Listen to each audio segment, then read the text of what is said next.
132वें Durand cup tournament का आयोजन कोलकाता में। भारत के सबसे पुराने फुटबॉल टूर्नामेंट डूरंड कप के 132वें संस्करण के ट्रॉफी टूर को 30 जून 2023 को मानेकशॉ सेंटर, दिल्ली कैंट में आयोजित समारोह में हरी झंडी दिखाई। इसे थल सेनाध्यक्ष जनरल मनोज पांडे, वायुसेना प्रमुख air chief marshal VR Chaudhary और अखिल भारतीय फुटबॉल महासंघ AIFF के अध्यक्ष कल्याण चौबे ने हरी झंडी दिखाकर आरंभ किया। इसमें बड़ी संख्या में उपस्थित लोगों में युवा फुटबॉल प्रेमी और प्रतिष्ठित खेल हस्तियां शामिल थीं। इस टूर्नामेंट का आयोजन 3 अगस्त से 3 सितंबर 2023 तक कोलकाता में किया जाएगा। टूर्नामेंट के 132वें संस्करण में नेपाल, भूटान और बांग्लादेश की टीमों सहित 24 टीमें भाग लेंगी। विदेशी टीमें 27 साल के अंतराल के बाद टूर्नामेंट में हिस्सा ले रही हैं। यह टूर्नामेंट सभी क्लब टीमों के लिए खुला है।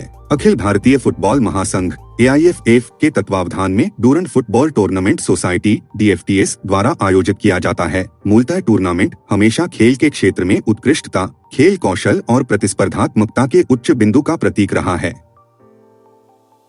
वर्गीकरण विनियमों और उन्नत नौसेना प्रौद्योगिकियों का सम्मेलन नई दिल्ली में 27-28 जून 2023 को नौसेना के जहाजों और सहायक पोतों के लिए वर्गीकरण विनियम और उन्नत प्रौद्योगिकियों पर सम्मेलन का आयोजन मनोहर पर्रिकर रक्षा अध्ययन और विश्लेषण संस्थान नई दिल्ली में किया गया। खबर का अवलोकन। इस सम्मेलन का आयोजन नौसेना आर्किटेक्चर निदेशालय, एकीकृत मुख्यालय रक्षा मंत्रालय, नौसेना द्वारा किया गया। सम्मेलन का उद्घाटन chief of material vice admiral Sandeep Naithani ने किया। सम्मेलन में स्वदेशी युद्धपोत निर्माण और अंतर्राष्ट्रीय मानकों के अनुरूप इसके रखरखाव को बढ़ावा देने के लिए क्लास सोसाइटी की भूमिका में प्रगति को समझने के लिए एक तकनीकी मंच प्रदान किया गया। सम्मेलन में 7 प्रमुख अंतर्राष्ट्रीय वर्गीकरण सोसाइटी यानी ABS, BV, class NK, DNV, IRAS, LR और रीना के वरिष्ठ प्रतिनिधियों, विषय विशेषज्ञों ने भाग लिया। राजिंदर सिंह धट्ट को पॉइंट्स ऑफ लाइट अवार्ड से सम्मानित किया गया। यूके भारत सप्ताह समारोह के दौरान एक विशेष अवसर पर अनुभवी सैनिक राजिंदर सिंह धट्ट को यूनाइटेड किंगडम प्रधानमंत्री ऋषि सुनक द्वारा प्रतिष्ठित पॉइंट्स ऑफ लाइट पुरस्कार प्रदान किया गया। राजिंदर सिंह धट्ट अविभाजित भारतीय पूर्व सैनिक संघ के पीछे प्रेरक शक्ति रहे हैं, जो एक संगठन है जो ब्रिटिश भारतीय युद्ध के दिग्गजों को एकजुट करने पर केंद्रित है। पॉइंट्स ऑफ लाइट पुरस्कार धट्ट की असाधारण सेवा और इन दिग्गजों को एक साथ लाने के उनके अथक प्रयासों को स्वीकार करता है। धट्ट, जो वर्तमान में दक्षिण पश्चिम लंदन के हाउंसलो में रहते हैं, का जन्म 1921 में विभाजन पूर्व भारत में हुआ था। द्वितीय विश्व युद्ध के दौरान वह अपने देश की सेवा के प्रति समर्पण का प्रदर्शन करते हुए ब्रिटिश भारतीय सेना में शामिल हो गए। अपनी प्रतिबद्धता और कड़ी मेहनत के माध्यम से धट्ट ने प्रगति की और 1943 में हवलदार मेजर, सार्जेंट मेजर का सम्मानित पद हासिल किया। धट्ट जैसे असाधारण व्यक्तियों को दिया जाने वाला पॉइंट्स ऑफ लाइट पुरस्कार उनके समुदायों के भीतर उनके असाधारण योगदान के लिए मान्यता के रूप में कार्य करता है। यह उनके सकारात्मक प्रभाव को स्वीकार करता है और इसका उद्देश्य दूसरों को सामाजिक चुनौतियों के लिए नवीन समाधान खोजने के लिए प्रेरित करना है। तेजस MK-1 ने 7 साल की सेवा पूरी की।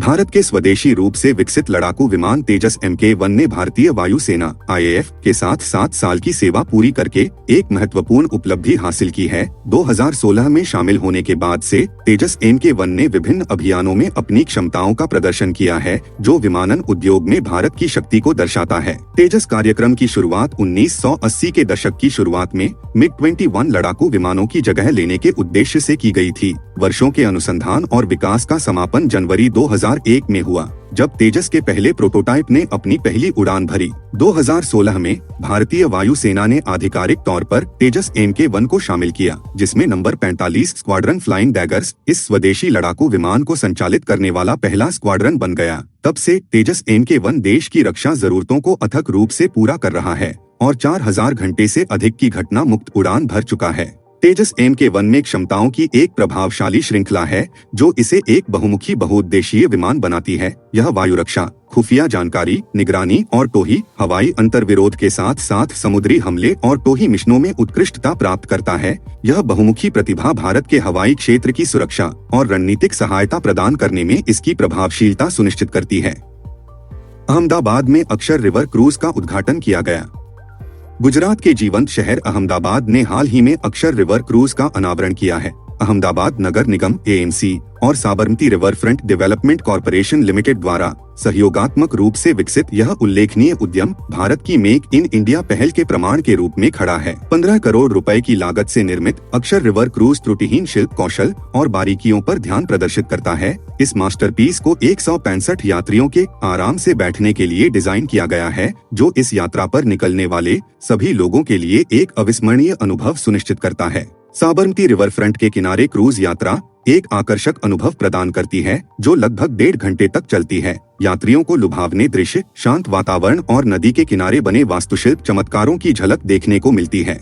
साबरमती रिवर फ्रंट परियोजना की परिकल्पना प्रधानमंत्री नरेंद्र मोदी ने की थी। गुजरात के मुख्यमंत्री के रूप में अपने कार्यकाल के दौरान उन्होंने साबरमती नदी को सांस्कृतिक और पर्यटन गतिविधियों के एक संपन्न केंद्र में बदलने के उद्देश्य से इस पहल की परिकल्पना की थी। डार्क पैटर्न क्या है? डिजिटल इंटरफेस की दुनिया में डार्क पैटर्न शब्द ने महत्वपूर्ण ध्यान आकर्षित किया है। एक प्रसिद्ध उपयोगकर्ता अनुभव डिजाइनर हैरी ब्रिग्नुल द्वारा गढ़ा गया डार्क पैटर्न उपयोगकर्ता के व्यवहार में हेरफेर करने के लिए वेबसाइटों और ऐप्स द्वारा नियोजित भ्रामक रणनीति को संदर्भित करता है। डार्क पैटर्न उपयोगकर्ता इंटरफेस डिजाइन विकल्प हैं, जो जानबूझकर उपयोगकर्ताओं को ऐसे निर्णय लेने के लिए गुमराह करने या बरगलाने के लिए बनाए गए हैं जिनका उन्होंने इरादा नहीं किया होगा। वे वांछित परिणाम प्राप्त करने के लिए मनोवैज्ञानिक पूर्वाग्रहों का फायदा उठाते हैं और उपयोगकर्ताओं की भावनाओं से खेलते हैं। डार्क पैटर्न का एक उदाहरण तब सामने आता है जब उपयोगकर्ता जानबूझकर छोटे X चिन्ह के कारण कष्टप्रद विज्ञापनों को बंद करने में संघर्ष करते हैं। कन्फर्म शैमिंग एक डार्क पैटर्न है जो उपयोगकर्ताओं पर किसी विशेष विश्वास या दृष्टिकोण के अनुरूप दबाव डालने के लिए अपराध बोध का इस्तेमाल करता है। सदस्यता जाल से उपयोगकर्ताओं के लिए किसी सेवा के लिए साइन अप करना आसान हो जाता है, लेकिन जानबूझकर रद्द करना या छोड़ना मुश्किल हो जाता है। ये पैटर्न जटिल प्रक्रियाओं से गुजरने के लिए उपयोगकर्ताओं की जड़ता और अनिच्छा का फायदा उठाते हैं। तुषार मेहता को भारत के सॉलिसिटर जनरल के रूप में नियुक्त किया गया। भारत के वर्तमान सॉलिसिटर जनरल के रूप में तुषार मेहता को 3 साल के कार्यकाल के लिए फिर से नियुक्त किया गया।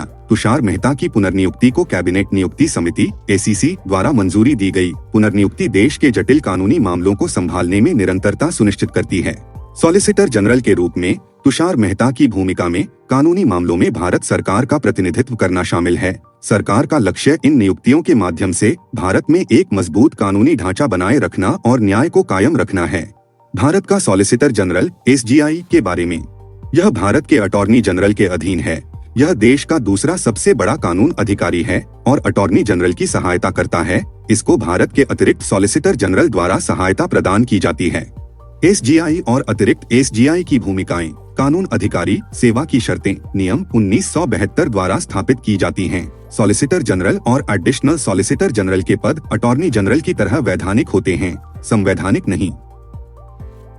WF के ऊर्जा संक्रमण सूचकांक में भारत 67वें स्थान पर।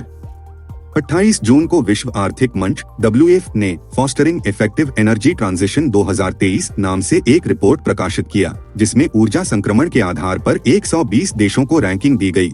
इस रैंकिंग में WF ने भारत को ऊर्जा संक्रमण सूचकांक एनर्जी ट्रांजिशन इंडेक्स ETI में वैश्विक स्तर पर 67वें स्थान 20 स्थानों की छलांग पर रखा है, क्योंकि वर्ष 2021 में भारत 115 देशों में 87वें स्थान पर था। WF के अनुसार भारत एकमात्र बड़ी अर्थव्यवस्था है जहां सभी आयामों में ऊर्जा संक्रमण की गति तेज हो रही है। भारत निरंतर आर्थिक विकास के बावजूद अपनी अर्थव्यवस्था की ऊर्जा तीव्रता और अपने ऊर्जा मिश्रण की कार्बन तीव्रता को सफलतापूर्वक कम कर दिया है और सार्वभौमिक ऊर्जा पहुंच प्राप्त की है एवं बिजली की सामर्थ्य का प्रभावी ढंग से प्रबंधन किया है। ETI देशों को उनकी ऊर्जा प्रणालियों के प्रदर्शन और टिकाऊ ऊर्जा प्रणालियों को सुरक्षित करने की उनकी तत्परता के आधार पर बेंचमार्क करता है। ETI के अनुसार विश्व के शीर्ष 5 देश क्रमशः स्वीडन, डेनमार्क, नॉर्वे, फिनलैंड और स्विट्जरलैंड हैं। नोटबुक IAS सिविल सेवा के अभ्यर्थियों के लिए टेस्ट सीरीज की श्रृंखला प्रस्तुत करता है। UPSC स्टेट PCS की प्रारंभिक एवं मुख्य परीक्षा टेस्ट सीरीज, दैनिक उत्तर लेखन अभ्यास, दैनिक MCQs अभ्यास आदि प्रोग्राम ऑनलाइन तथा ऑफलाइन दोनों मोड में उपलब्ध हैं। टेस्ट सीरीज ज्वाइन करने के लिए हमसे संपर्क करें। हमारा पता है G19 वर्धमान माल, नेहरू विहार, दिल्ली, या आप हमें नीचे दिए गए नंबरों पर भी संपर्क कर सकते हैं।